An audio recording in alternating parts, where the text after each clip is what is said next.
Over 1,000 demonstrators gathering at the state capitol this weekend to protest several hot-button issues from mass deportations to LGBTQ rights. The group then marched through the streets of Salt Lake City, where an incident occurred involving a car and a protester. MJ Jukes is live in studio with this ABC4 exclusive. MJ?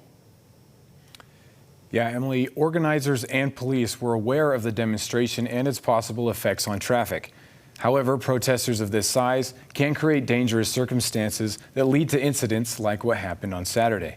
Just a block away from Washington Square Park, one protester was struck by a vehicle during the march. And while officials and organizers have declined to comment on whether or not this was a targeted attack, we spoke with the protester about her experience and why she believes this was no accident. I will admit that this experience shook me. Saturday's protest began with an unexpectedly high turnout. SLCPD estimates that at least 1,100 demonstrators were in attendance. After a number of impassioned speeches from the south steps of the Utah State Capitol, protesters began their march down State Street toward Washington Square Park. All permits were in place. Protests are obviously a very big event. There's a lot of people there. There's always risk for injuries and danger. And we wanted to make it clear that we had a risk management team and a de-escalation team there and present to ensure her safety and anyone else's. One of those risks?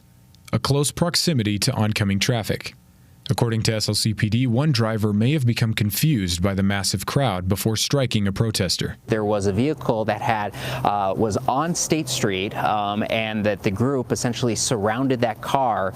Based on the preliminary information we're hearing, the driver may have gotten very concerned, was confused about what to do in that situation. Some of the individuals may have actually hit the car with their hands. According to Padilla, many protesters saw the same vehicle narrowly miss other demonstrators before making impact with her. The individual driving the vehicle saw me standing in front of the vehicle and proceeded to drive into me and then fled the scene afterwards. The collision left Padilla with cuts and bruises, requiring her to seek medical attention. Despite the pain, Padilla says this is far from her last protest. I am a brown Chicana, and I look at if they stop for someone in front of me, why couldn't they stop for me? Now, Emily, police are telling me that they're combing through lots and lots of footage and evidence as well as witness accounts. So this is still very much under investigation. However, at this time, there have been no arrests made. Okay, now what kind of penalty could a person be facing in this sort of case? Now, police are telling me that the highest thing that they could get would be a reckless driving charge, which would be a Class B misdemeanor.